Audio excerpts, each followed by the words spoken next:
Hello, everyone. Here is my disclaimer. Any information discussed in this interview may not be the views of the station or host. Please discuss any information with your primary care physician. Hi, everyone. This is Betsy Wurzel, your host of Chatting with Betsy on Passionate World Talk Radio, where our mantra is to educate, enlighten, and entertain. I have two public service announcements. One is, next week is September already. Can't believe it. September is World Alzheimer's Awareness Month. Please educate yourself about the number 6 killer. Please go to your primary care physician if you have questions about any memory problems or if you have a relative who does. We need to educate ourselves on a disease where there's no cure, there's no treatment, and no survivors except for the caregivers. And I just want to say that because, as you all know, if you've listened to me, I'm an Alzheimer's advocate. And my second public service announcement, because I am a mental health advocate also, is September is Suicide Awareness Prevention Month. We all sometimes get in a deep, dark place, and sometimes we need help. Please reach out for help. Please talk to your doctor for resources wherever you are in the world. If you hear this, there is help out there. And if you are in the United States, the national hotline is 988.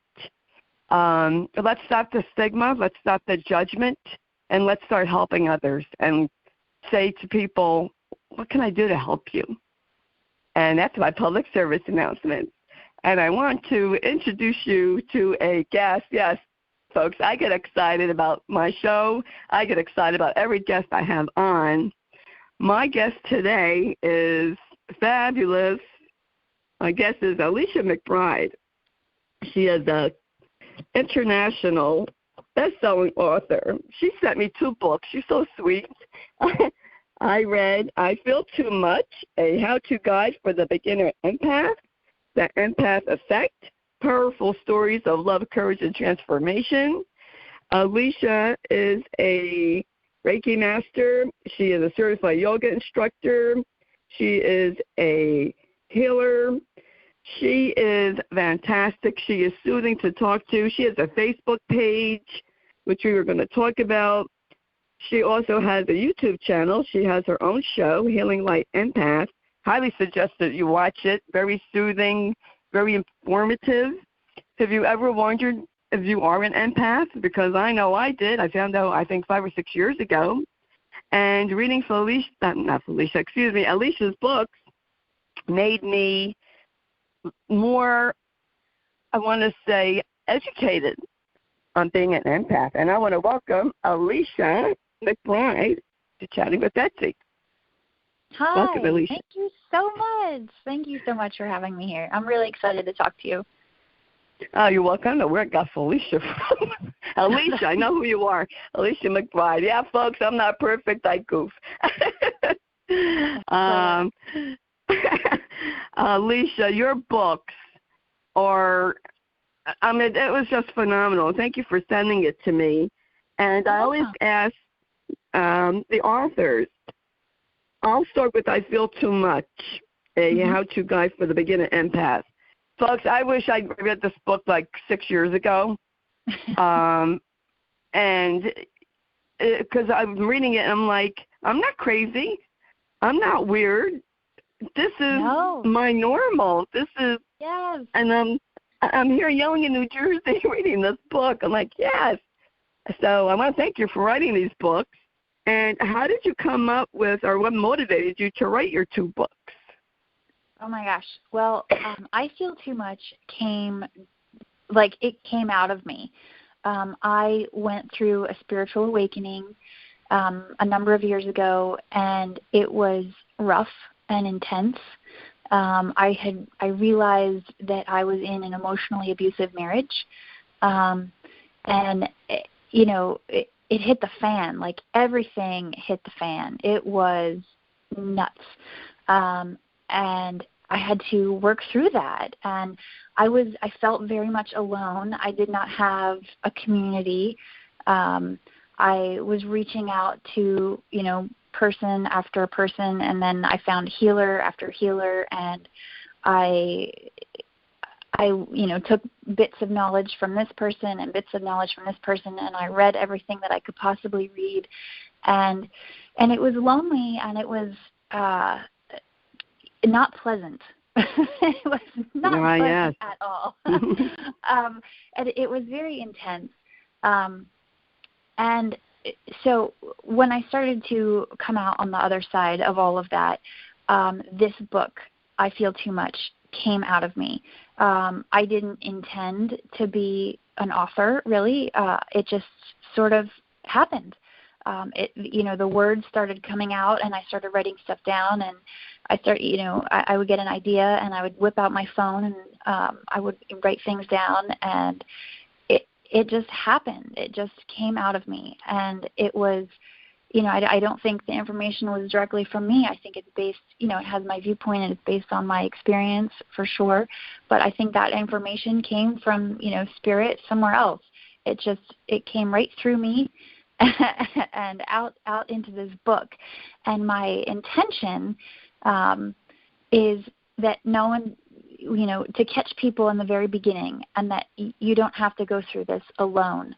I created a community on Facebook for beginner empaths, and it's a thriving community, and I love it because I didn't have that when I went through everything, and I want to give that to other people because I think it's incredibly important for you to know that you're not alone and you're not crazy and there's nothing wrong with you. If those are the three things that you learn from me, yes. You're not alone, you're not crazy, and there's nothing wrong with you. There are a whole lot of people out there just like you, and I want everybody to know about it. So that's kind of where it came from, and that's my purpose is to share that with everybody. Well, I thank you for that, and I just want to tell the audience I belong to Beginner Empath on Facebook, which is Alicia McBride's group, and I find it very informative, very helpful. You could ask questions. I've asked questions. It's just really to know, and that's true, because that's the purpose of my show, is for people to know they're not alone and how they feel, because we all think we are alone, and to provide, resource. And so here's a resource, and you're the first empath who I have on. I mean, people have said that they were, but you're the first one who has a support group, books, your show. So I'm highly recommend folks, you have to listen to Alicia McBride. You're welcome. Thank you. What happened to, I'll just give tell the ones a little bit about me. I was very super sensitive as a child. Mm-hmm. He got made fun of, called a crybaby, felt things very deeply. And then as I got older, I started to feel weird, like I knew something bad was going to happen. Yeah. And I always went by my gut feeling. And I didn't like the feeling I was having, but I couldn't help it. I couldn't stop it. And it's just, like, I go by my intuition and my gut, but it's hard to explain, like, things that people don't see. And how do you explain that to people? like with difficulty. Yes. So one of the benefits of being an empath is it often comes with psychic gifts. You talk about all the clairs, claircognizant, clairvoyance, clairsentient. You know things. It's clear knowing, clear feeling, clear seeing, clear hearing. Clairaudient. So you can know, see, hear, feel, smell, taste in advance. Something is coming in some way, and that's I think that's a benefit of being an empath. Not everybody feels that way. Hopefully you feel that way, but I do. I think it's a benefit, and I think it's a really good thing as long as you are aware of it and you know how to handle it. And that's what I help people do. I help empaths and sensitive people, learn to manage their emotions and experience relief from overwhelm and exhaustion. You got to learn how to handle what you're feeling because yes. you feel things so deeply.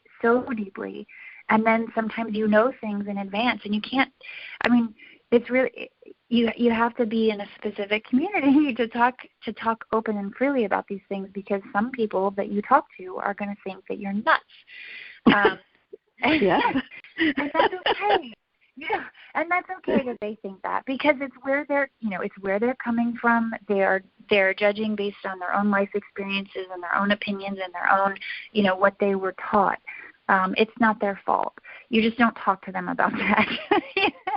You have to move on and find the right people. Like when I first came out of the spiritual closet, I lost friends over it because I tried to talk to them about the crazy things that I was experiencing, and they were like, "This is too much for me." And I was like, "Okay, well that really sucks." And I mourned their loss, and then I moved on. And now I have a lot of really close friends who I can talk to about all the crazy things that go on in my head. I call my best friend and I'm like, "Oh my God, I talked to this spirit in the attic the other day." And she's like, "Oh, that's fantastic." So I understand. I've talked about on my show it with other guests. I've gotten signs from my husband Matt, and I know it was from him. I know it. Absolutely. And so, I'm thinking, okay, people think I'm hallucinating. No, not at all. And so in my book, The Empath Effect is a collaborative book with 22 empathic authors sharing their stories, sharing their journey of, what their life was like before they found out they were an empath, what their life was like during that transition, and then afterwards, which is, so much better. One of the authors talks about her son, Jake, and signs from her son who passed away, and how, her story is just beautiful. And it's about receiving signs from her son who passed away, and his story, and it's fantastic. So empaths come with all kinds of gifts. You have to embrace them because it's part of who you are. It is who you are. And another big thing that I teach is to accept yourself for who you are.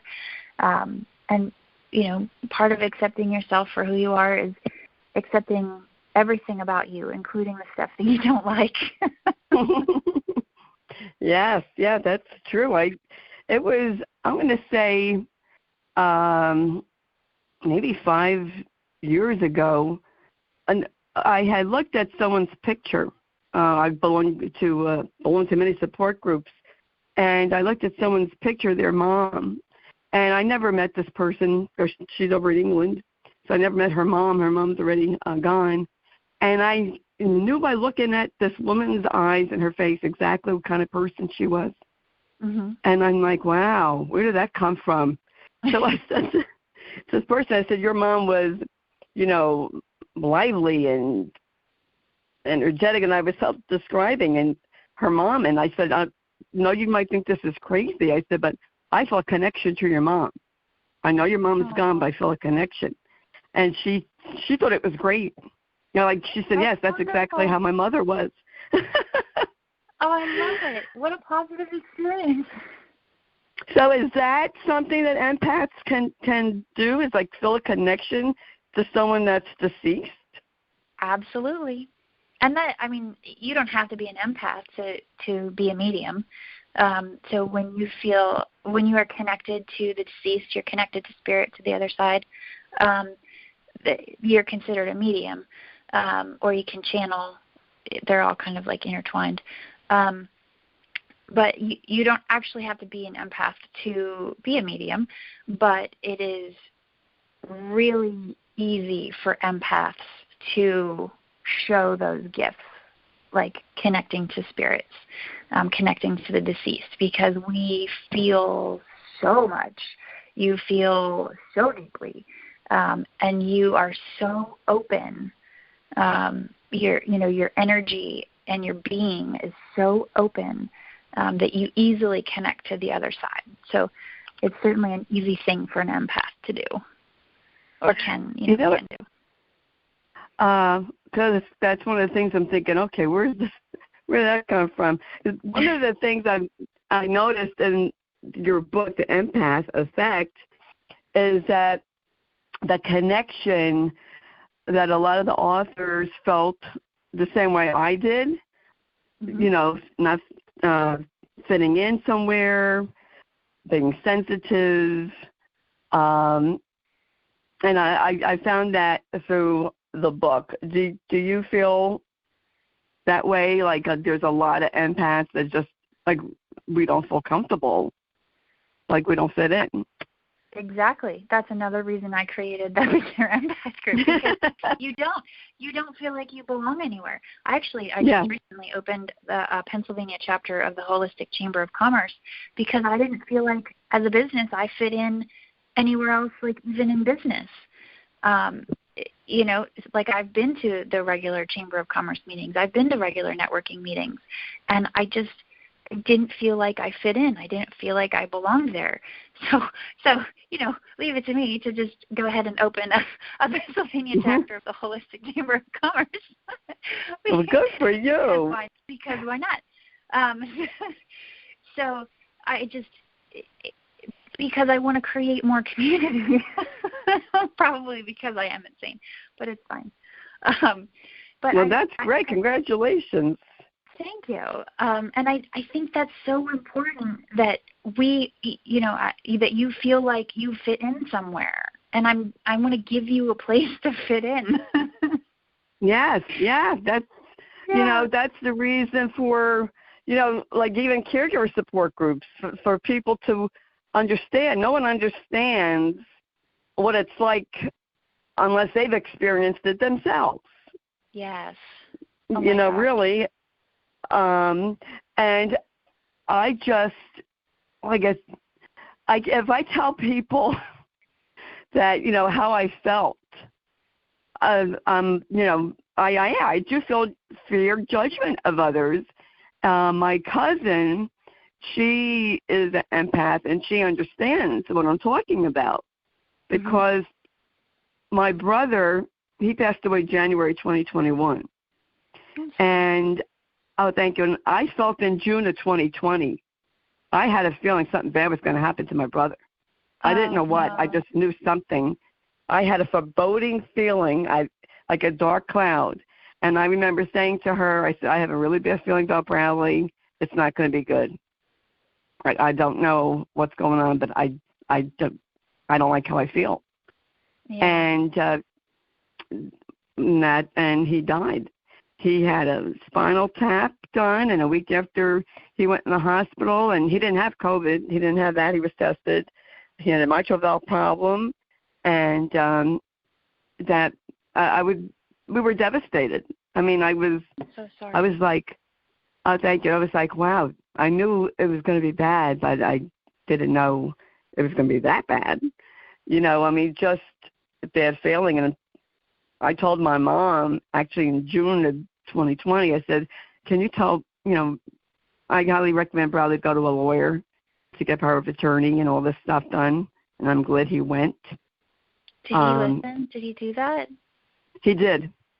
Oh, good. He did. See, that's the power of knowing in advance.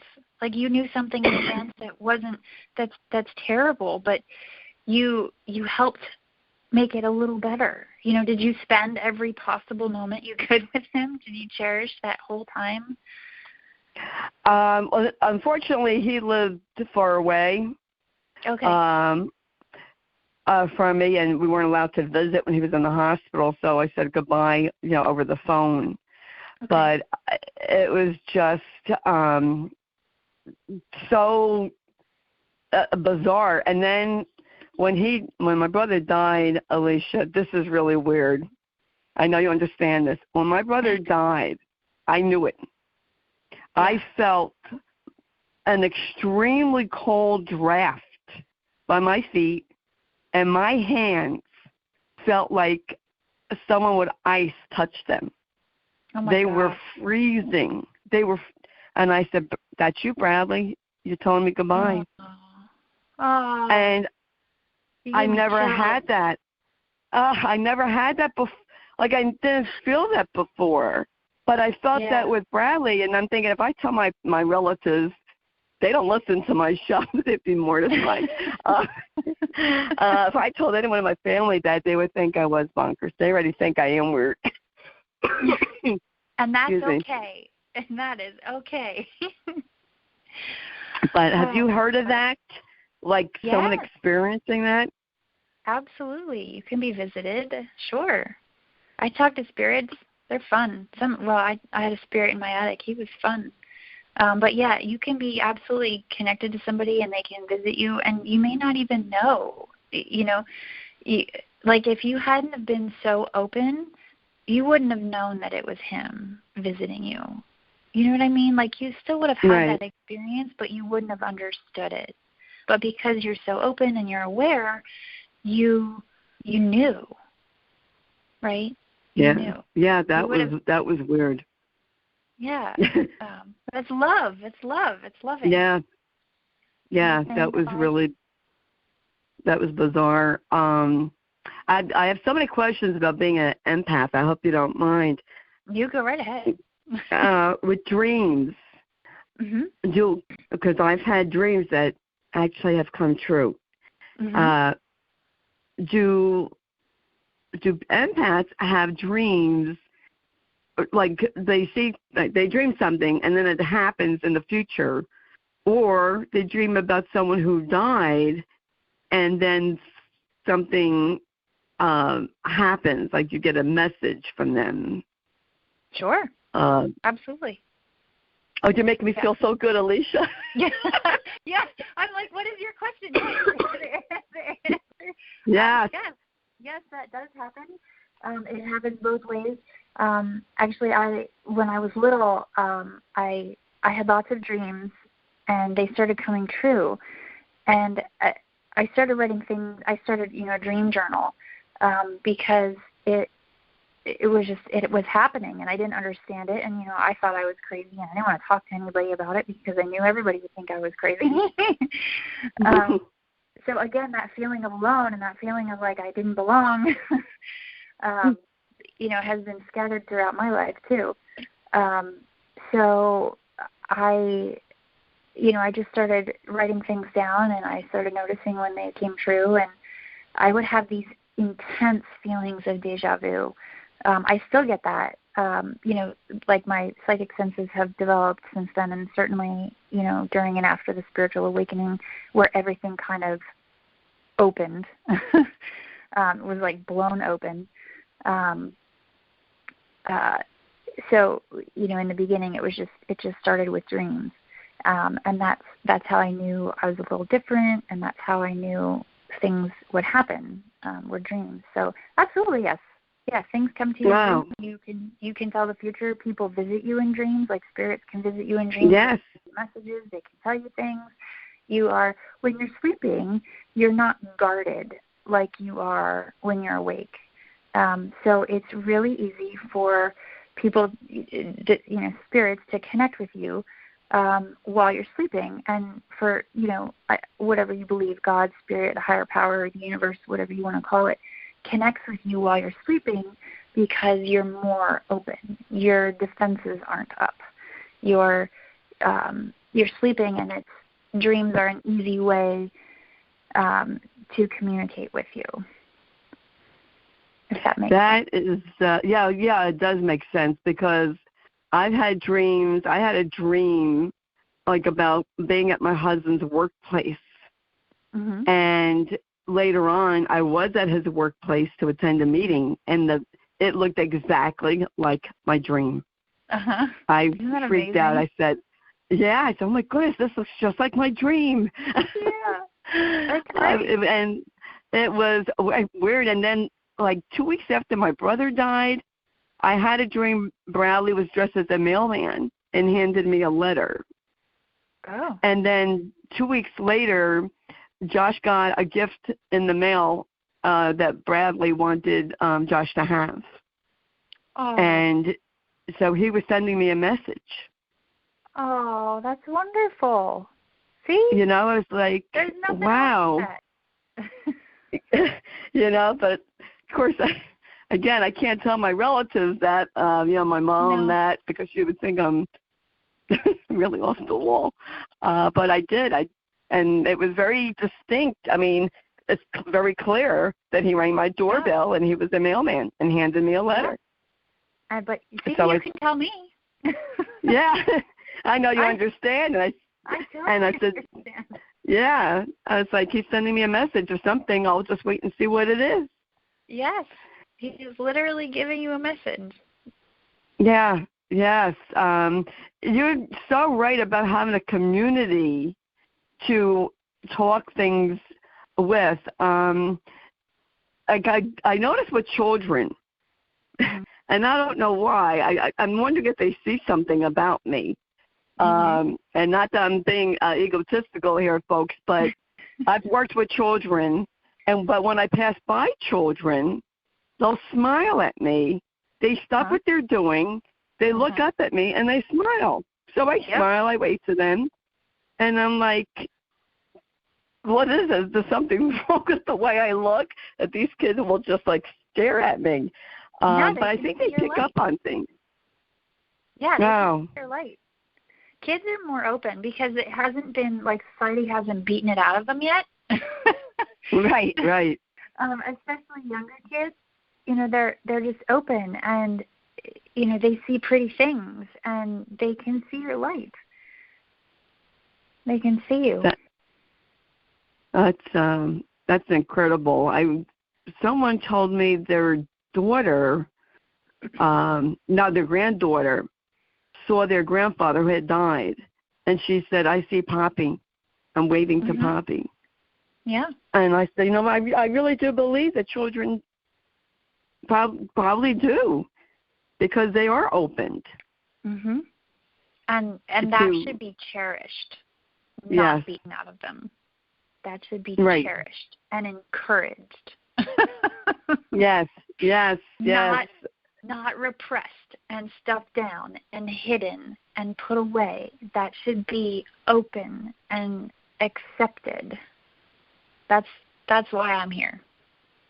Yes, and I'm so glad. And I learned, and I've heard you talk about this, and that is protecting your energy, protecting yourself from what you feel, because I know sometimes I go into a bereavement group, and I realize this, and then I only realized this, Alicia, because of you, so I have to thank you. Thank you. I realized I was getting the other people's energy, which is making me sad. It wasn't my sadness. It was their sadness, but I was thinking it was my sadness. And you helped me, clarify that. And so how does that empath protect their energy, not to feel drained from what they feel from those around them? So this is the number one thing every empath or sensitive person should do.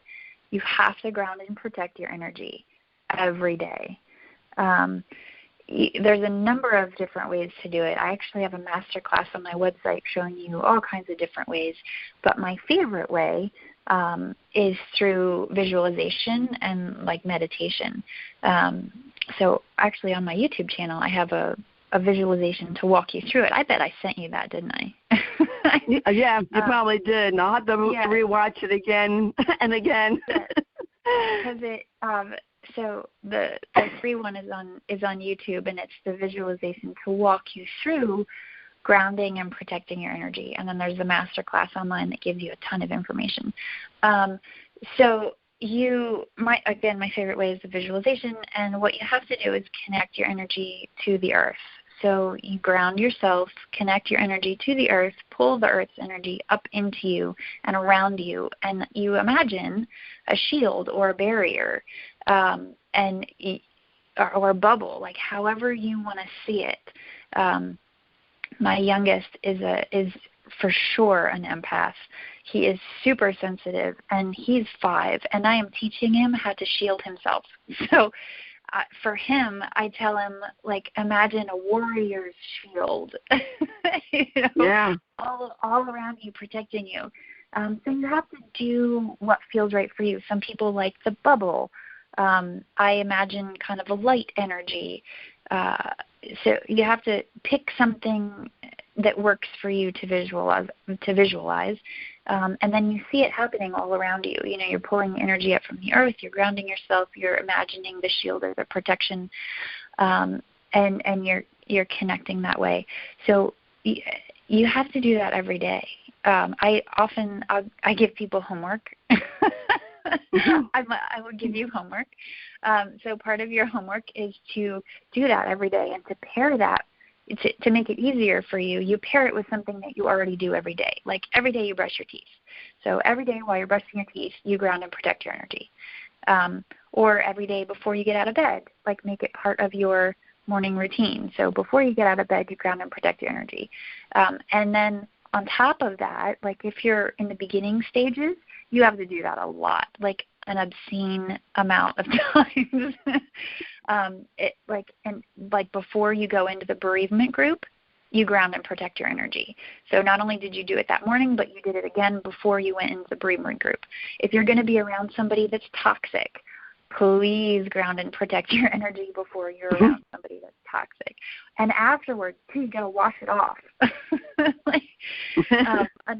Another piece of homework that I might give you is while you're in the shower, imagine that the shower water is washing your energy away, and not your good energy, but washing the negative energy away, washing away other people's energies that have stuck to you, because you have to get rid of it. You cannot carry it, because that is what creates the overwhelm and exhaustion, is going into the bereavement group and collecting all of that sad energy and piling it on and thinking it's yours and trying to process energy that's not yours. No. You don't need to process energy that's not yours. You don't need to process someone else's sadness. Give it back. Send it away. Let it go. Yeah. Yes, use that. Yeah, that's true. And I learned that from you, Alicia, so thank you, because that's something that I learned. I read your book a while ago. I think I probably picked something up about that either on your video or in your book. I feel too much, because you did talk about protecting your energy, and I realized that. And, during the pandemic, when it was at the height, I go to the grocery store and I'd start crying. I come home, I feel so depressed. I'm like, man, there's a lot of bad energy out there. People are sad. I felt the same way. Felt it, Yeah, you do. And like even now in the grocery store, I still, like, if I'm feeling funny, I'll ground and protect my energy either before I'm going or while I'm there. And I'm like, oh, this feels gross. I need let me get rid of this. You are so wonderful, Alicia. Do you do like one-to-one counseling? You mentioned a master class. Yes, I do. So I have 2 master classes on through my website, healinglyempath.com, and then I also offer intuitive mentor sessions where you can work with me one-on-one, and I help you through all of these specific issues that you're having. It's tailored just for you. Whatever you're going through, whatever you need to do, whatever you want to work on, that's what we do. So it's fantastic. I love it. I love helping people, because I don't want your experience to be better than my experience was. Yes, that's how I feel actually about caregiving. So I understand. Yes. Yeah. Yes, I understand that. Alicia, I could talk to you for hours. I mean, you're just fascinating. I would love for you to come back. I really would love for you to come back, because I would love to come back. You are amazing, and I love talking to like-minded people who are passionate about helping others. That's what my show is about. Jonny with Betsy is about helping people know they're not alone, giving people resources. And you are a wonderful resource for people who think they are empaths, not sure, or they are. you know what? I would contact Alicia McBride. I would get her books. They're on Amazon.com. It will be in the blog. Okay, all the information about Alicia will be in the blog, so please read the blog. Definitely, you have to go on the YouTube channel, Healing Light Empath. Her Facebook group, Beginner Empath. I'm a member. I'm not just saying that. I am actually a member. I am in that group. I know. Yes, and I watch the channel, and Alicia sends out emails, and you can ask a question, and I just find you, Alicia, just a bright light.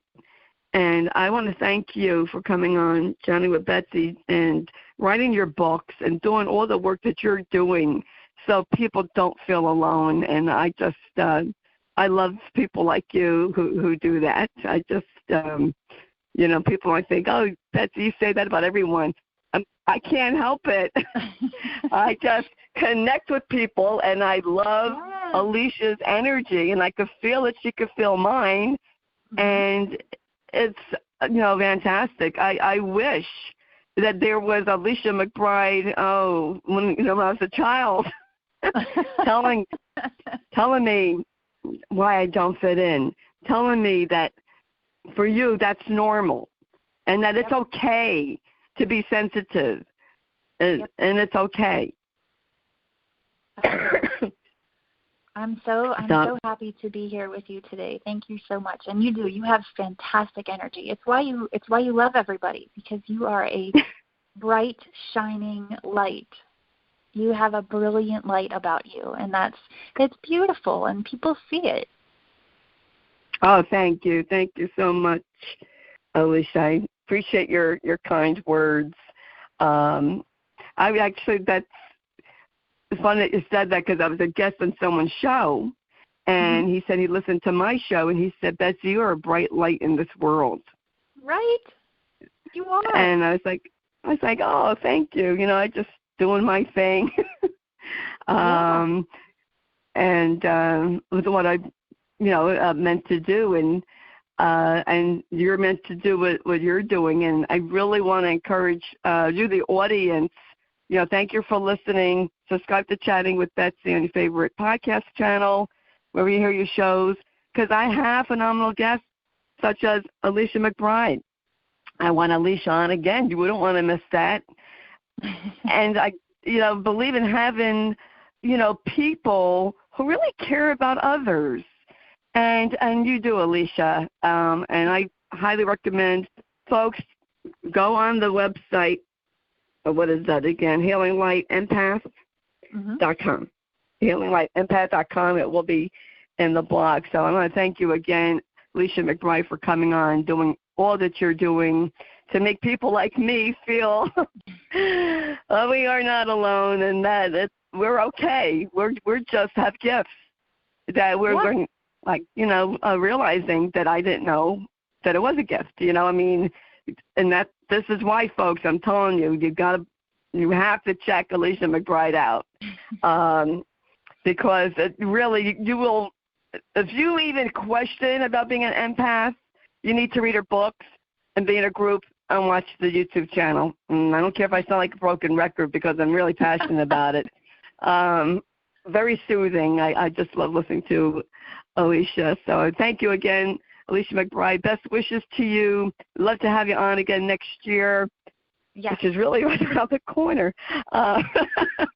Boy, this year went by fast. Yes, it is. But thank you so much. Thanks for answering my questions. And, folks, thank you for listening. Thank you for sharing my show. I really hope that you do share, because it's to help people, and that is my vision, my mission. It's to help people. It's to honor my husband, that's memory, because it is all because of Matt, why he went in my car, and how I got discovered by Jeannie White, who's the station manager, Passionate Rural Talk Radio. So I want to thank Jeannie for writing the blog, producing the show, discovering me. And I want to thank Lillian Caldwell, who's CEO of Passionate Rural Talk Radio, who makes this all possible and got me out of my comfort zone. And before I forget, I want to thank all the guests that have been on my show in September, that's September 19th, I think, Chatting with Betsy will be 3 years old. And never did I think that I would be doing what I'm doing. So I want to thank all of you for listening, sharing, subscribing, and I'm just happy and grateful and blessed to be helping people. This is really, truly my mission and my vision, and I just want to thank you all. And as I always say at the end of every show, in a world where you could be kind, in a world where you could be anything, to please be kind and shine your light bright, because we need it. And, I forgot. Yes, I'm wherever you get your favorite podcast, but I'm on CastBox, Spotify, and Spreaker, just to throw that in, and many different platforms. So if you think you're an empath, you know where to go. You check out Alicia McBride, okay? And I want you all to have a wonderful rest of the summer, what's left of it. And again, this is Betsy Wurzel, your host of Chatting with Betsy on Passionate World Talk Radio. Bye now.